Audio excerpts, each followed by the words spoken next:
Hey, what's up? What's up? Happy Friday.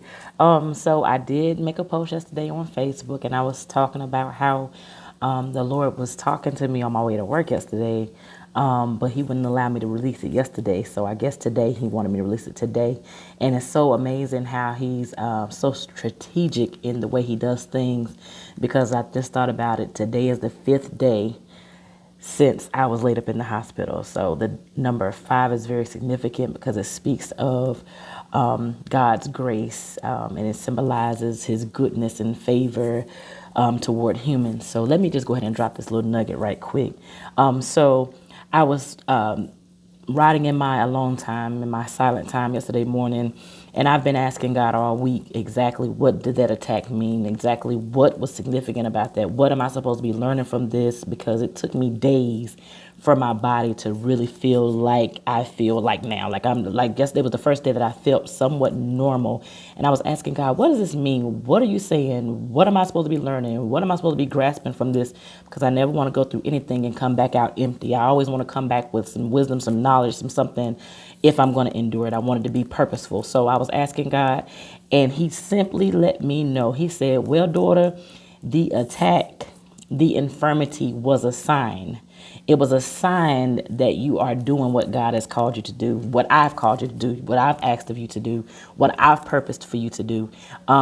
It was a sign. And you didn't have the attack when you hit chapter 38 immediately because the enemy wasn't intimidated by you making it to 38. But he did get intimidated and angry when you had the audacity to celebrate chapter 38. He's also angry because you released so much in chapter 37.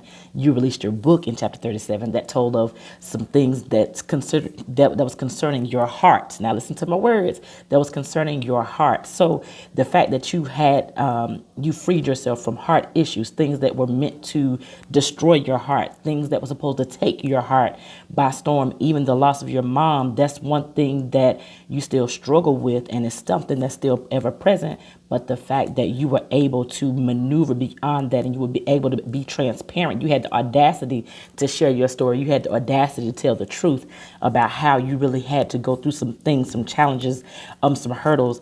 The fact that you had the audacity to start a podcast saying that's titled "From the Author's Heart." Listen again to the word "heart." From the author's heart, and you have been pouring out your heart. You have been telling your story. You have been allowing other people to share their story. You've been allowing them to free themselves of heart issues and heart conditions, things that have been holding them bound, things that held them in captivity. You've allowed them to free themselves. He's angry with you because you had the audacity to simply obey God. You had the audacity to live beyond the lies. You had the audacity to share your story in a way that would silence the wicked. You would silence the enemy, making all of the accusations, all of the rumors, any of those things null and void. Anything that anybody wants to tell about you, you've already told it. So the fact that you had the audacity to step out on faith, the audacity to obey God, that is why you had a situation that mimicked a heart attack. I had symptoms of a heart attack, guys. So what I'm saying is that because I have released so many things from my heart that was holding me for years, not talking about like, no, just a couple, 5, 6, 7 years. I'm talking about years. I'm talking about like 20 years, 25 years, all the way from my childhood, because I am presently healing, actively healing from those things. The enemy had to come and try to attack my heart and the physical because of the work that God is doing in the supernatural and in the spiritual.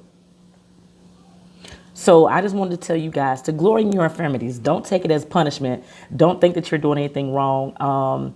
You're on the mind of God and you have been obedient. So of infirmities and attacks, they will come, but take it as a sign that you are doing what the Lord has assigned you to do, that you are doing what the Lord has purposed you to do. Don't be discouraged. Don't give up. Don't turn back. Don't question your sanity. You are in a sober mindset. God is using you mightily for his glory, and he is well pleased.